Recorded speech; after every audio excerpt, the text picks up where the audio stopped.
Racine carrée. Pi est égal à 3,1416296535974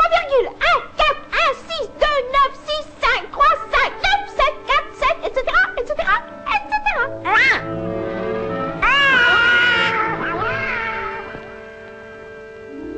Ohé, Donald!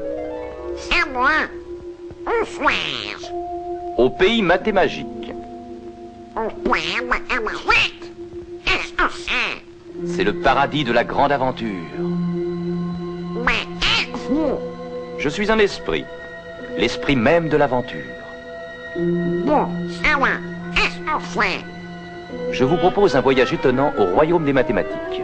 La boîte, c'est pour ma grosse tête. Grosse tête. Soyons sérieux, Donald. Vous aimez la musique, n'est-ce pas? Ouais. Eh bien, sans ces grosses têtes, il n'y aurait pas de musique. Oh. Venez. Nous allons dans la Grèce antique, à l'époque de Pythagore, la plus grosse de toutes les grosses têtes. Oui, l'inventeur, le père des mathématiques. Et vous conviendrez que les mathématiques sont à la base de tout. Voyez plutôt. Ah, avant tout, il me faut une corde. Étirez bien fort. Faites-la vibrer. Maintenant, coupez en deux. Faites-la vibrer de nouveau. Vous voyez, c'est le même son, mais un octave plus haut. Recoupez en deux ce morceau. Puis ce morceau. Pythagore a découvert que l'octave avait une proportion harmonique de 2 à 1. Par simple fractionnement, il est arrivé à ceci.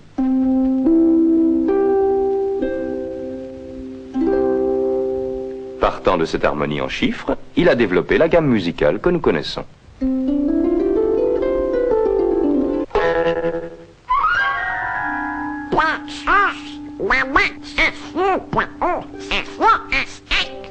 Vous pouvez imaginer à quel point Pythagore était surexcité lorsqu'il fit part de sa découverte à ses amis. Une secte de copains de grosses têtes connue sous l'épithète de pythagoriciens. Ils se réunissaient en secret pour discuter de leur découverte mathématique. Seuls les membres de la secte avaient entrée libre. Ils portaient un signe secret de reconnaissance, le pentalpha ou pentagramme. Voyons ce qui est à l'étude aujourd'hui.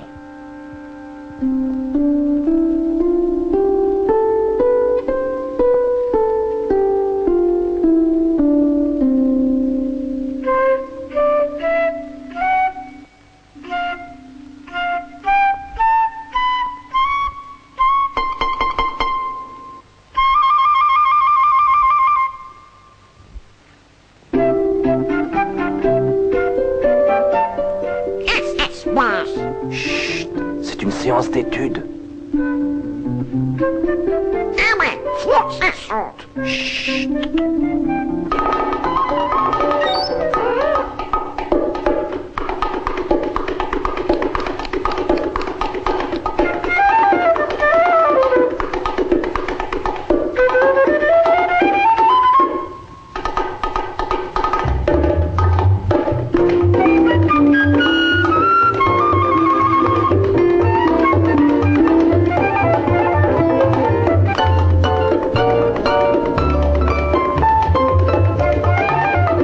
Et c'est ainsi que les disciples de Pythagore, ces maîtres S grosses têtes, sont à la base de notre musique moderne.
mon pote, bravo.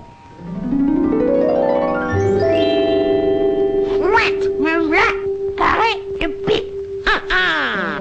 Les anciens comparaient alors tout ce qui leur semblait sans défaut et excellemment beau. C'est notre vieil ami Pythagore qui divulgua que le pentagramme était plein de mathémagie. Si l'on met rigoureusement bout à bout les deux lignes les plus courtes, elles deviennent égales à la troisième. Et cette ligne ou trait montre les proportions magiques du fameux nombre d'or. Les deuxième et troisième égalent la quatrième. Une fois encore, nous obtenons le nombre d'or. Mais ceci n'est qu'un commencement. Caché dans le pentagramme se trouve le secret permettant de créer un rectangle d'or que les Grecs admiraient du fait de ses merveilleuses proportions et de ses qualités magiques. L'étoile contient le rectangle d'or répété maintes fois.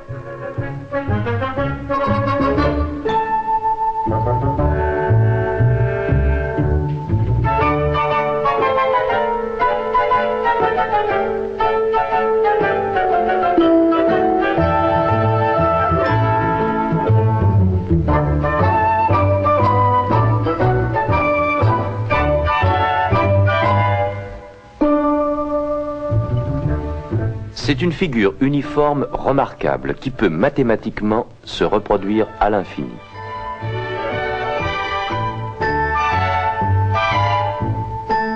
Tous ces rectangles ont exactement les mêmes proportions.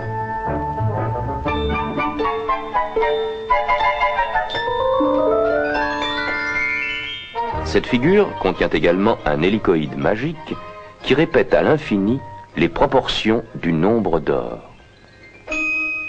Pour les Grecs, le rectangle d'or représentait une loi mathématique de beauté.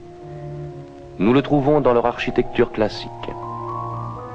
Par exemple, le Parthénon, le plus fameux édifice de la Grèce antique, contient plusieurs rectangles d'or.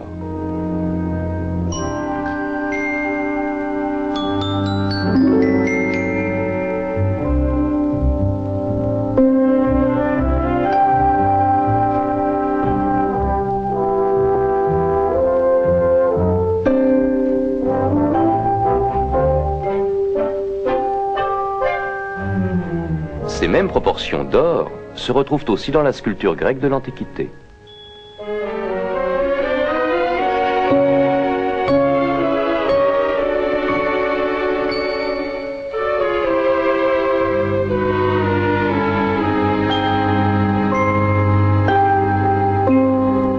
Au cours des siècles qui suivirent, le rectangle d'or fut le constant idéal de beauté proposé à toutes les formes d'architecture du monde occidental.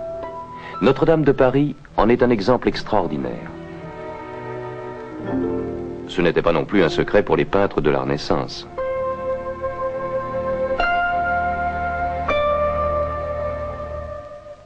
Le rectangle d'or s'est imposé à notre monde moderne.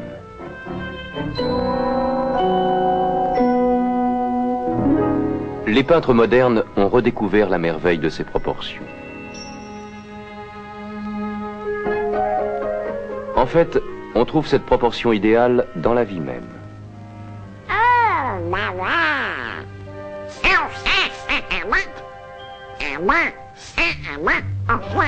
Allons, Donald. À moi. Non. Point, proportion. Pas tout à fait, non. Ah, non, je crains que non. Ah, on ne peut pas être tous mathématiquement parfaits. Pourquoi pas?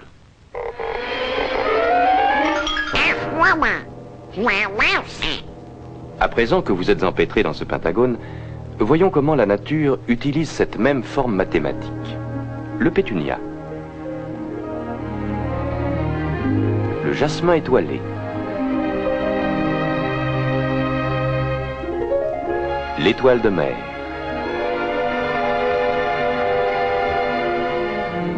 Quant à cette fleur, elle est tellement parfaite qu'on la croirait artificielle.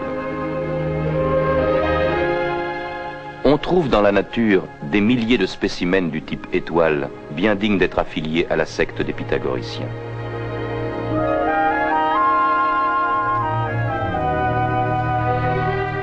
Dans ses œuvres, la nature suit résolument une logique toute mathématique, et le nombre des exemples qu'elle en donne est illimité.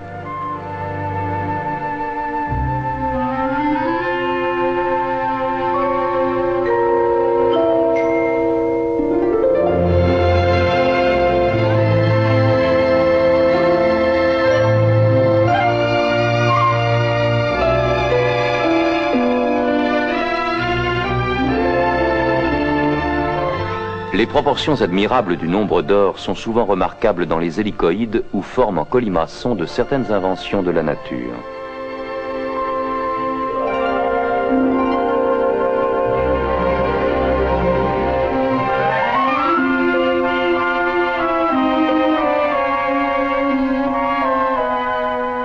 La profusion des conformations du type mathématique nous amène à méditer profondément l'énoncé de Pythagore. Tout a été mis en place suivant un nombre et une forme purement mathématiques. Eh oui, on trouve les mathématiques dans la musique, dans la plupart des arts, dans presque tout. Et comme les Grecs l'avaient pressenti, les règles sont demeurées inchangées.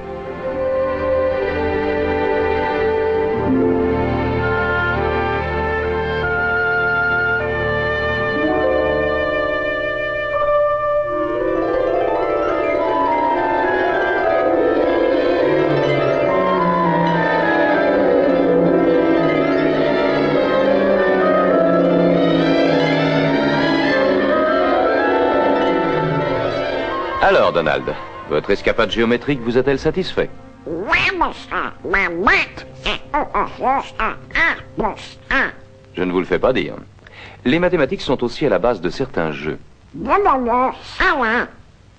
Commençons par un jeu qu'on joue sur des carrés.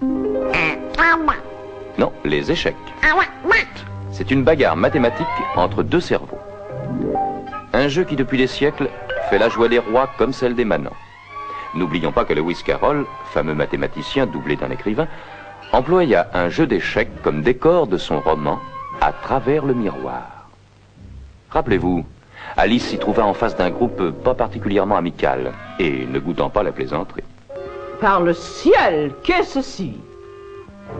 Sur mon âme, serait-ce un pion paulmé? Soit pas moi.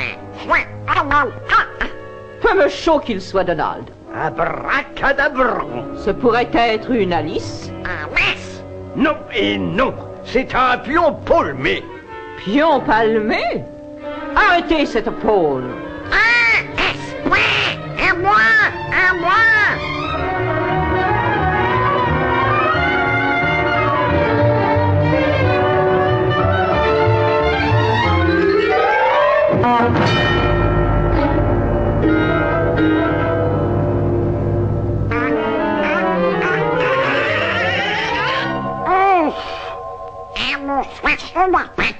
Maintenant, vous pouvez suivre le jeu sous un angle plus favorable.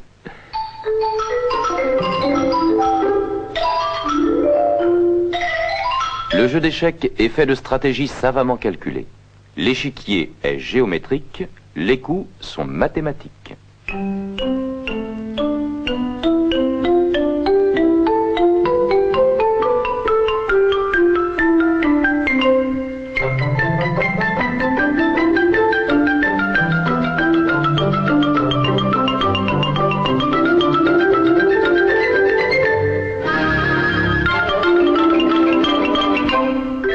Échec et mat.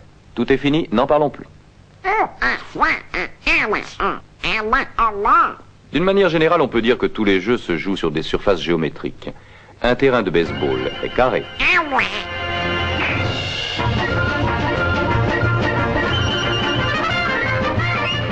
Et sans mathématiques, on ne pourrait pas compter les points. Le football américain et autres est joué sur un terrain rectangulaire avec des lignes intrinsèques de démarcation. Le basketball se joue en cercle, en sphère et en rectangle.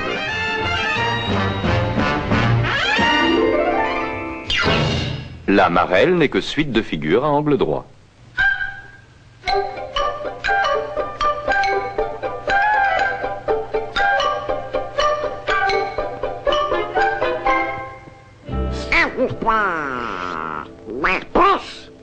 Bon, à présent, il s'agit d'un jeu qui se pratique sur fond de quadrilatère parfait, pour lequel on utilise 3 sphères parfaites et un tas de petits losanges.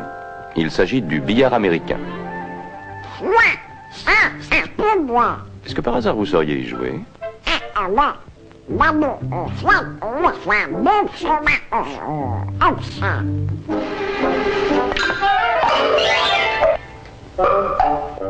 Voyons comment un as du billard fait marcher son cerveau quand il joue à 3 bandes. 3 bandes, c'est le terme. Non seulement la bille doit cogner les deux autres, mais en plus, il faut qu'elle touche 3 fois la bande avant de frapper la dernière des billes.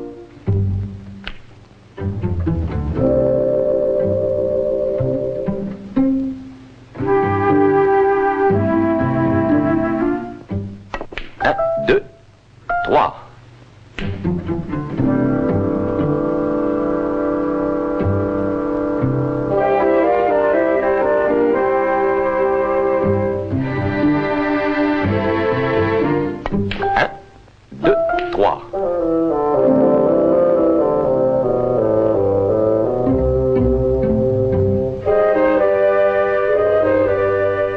Seul un expert peut réussir plusieurs coups de suite. 1, 2, 3, 4, 5, 6.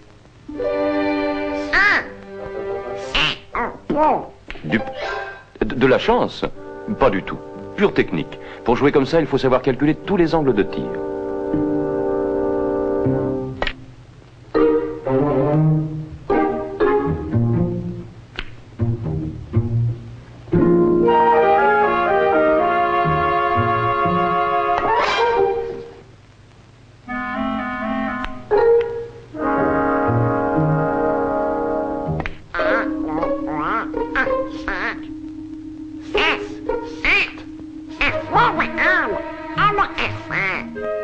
Technique, avant tout.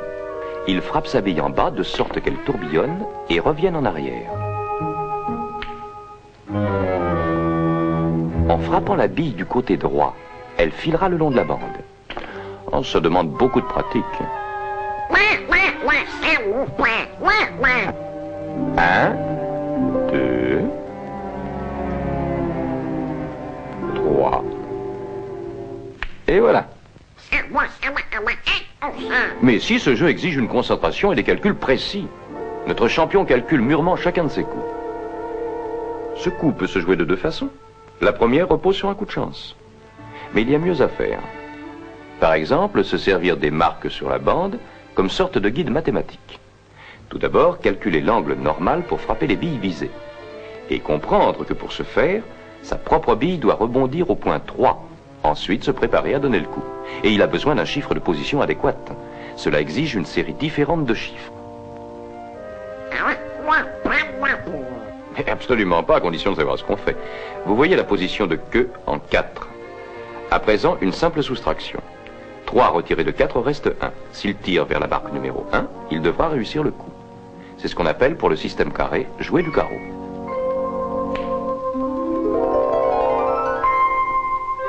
Angle naturel, 2. Cherchons la position de tir. 1,5, 2, 2,5, 3, 3,5. 2 retiré de 3,5 reste 1,5. Il faut donc tirer à mi-chemin entre le premier et le second losange.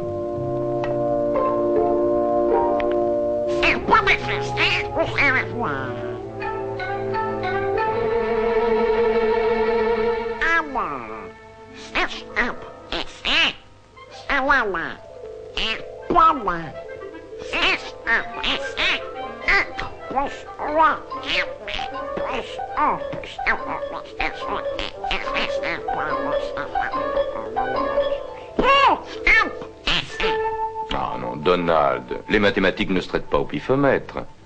Ça n'est pas compliqué. L'angle naturel est 2. Position de tir, 3,5. 3,5 moins 2, combien cela fait-il?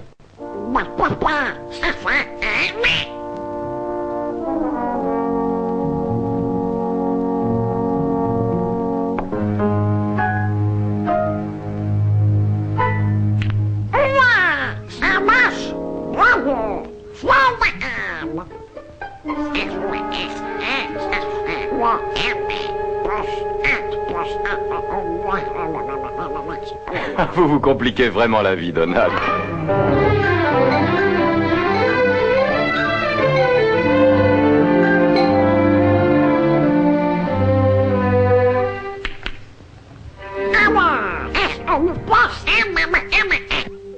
Sensationnel, Donald. Êtes-vous prêt maintenant à participer au jeu le plus passionnant de tous? Ce jeu se discutera sur terrain spécial, celui de votre intellect. Oh, quelle horreur. Voyez l'état de votre esprit.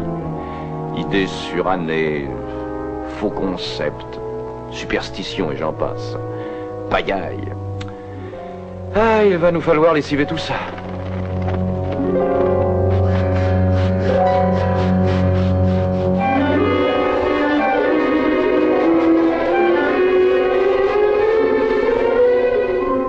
Voilà, ça prend meilleure tournure. Un nettoyage maison, il n'y a que ça de vrai. Ce jeu est basé sur des cercles et des triangles. Pensez à un cercle parfait, un cercle d'or selon Pythagore. Un cercle parfait. Un cercle parfait. Parfait.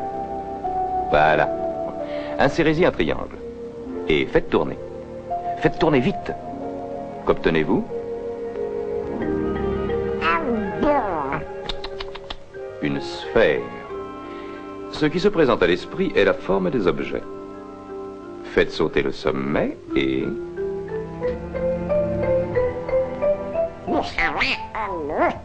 C'est exact. Une loupe. Un objectif est en somme une tranche de sphère.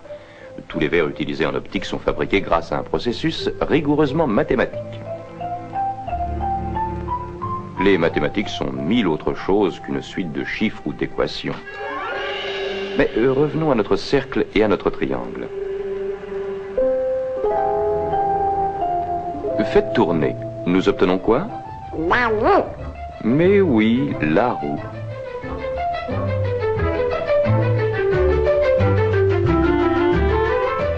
Le cercle a engendré maintes inventions de l'homme.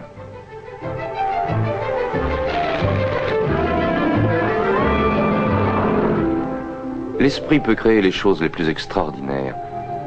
Si nous faisons tourner un triangle, tel une toupie, nous obtenons un cône. Très bien, Donald. Coupons-le. Le cône est littéralement bourré de formes aussi utiles que mathématiques. Coupons encore. Découpons-le encore.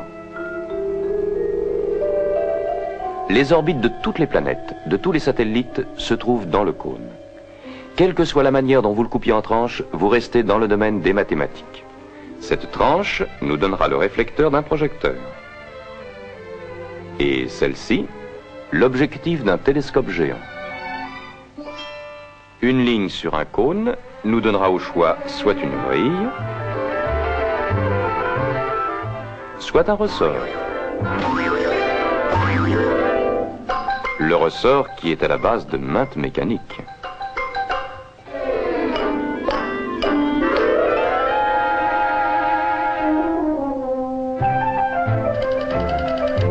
Quel numéro désirez-vous?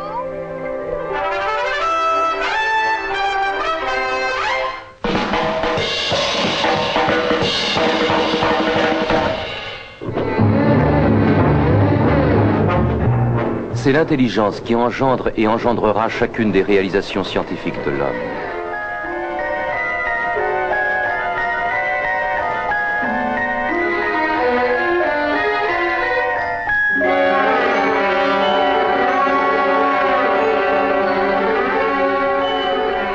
Si on la met méthodiquement à contribution, il n'est aucun problème que l'intelligence ne puisse résoudre tôt ou tard. À cette étoile, ajoutez-en une, et une autre, et encore une autre. Aucun stylet n'est assez pointu pour dessiner fidèlement ce que veut votre cerveau. Aucune feuille de papier au monde ne serait assez vaste pour recevoir l'image de tout ce que vous êtes apte à penser. Ce n'est que dans notre esprit que nous pouvons concevoir l'infini. La pensée mathématique a ouvert la porte à toutes les formes de la science.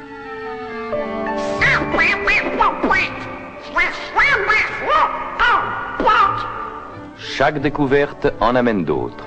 C'est une chaîne sans fin.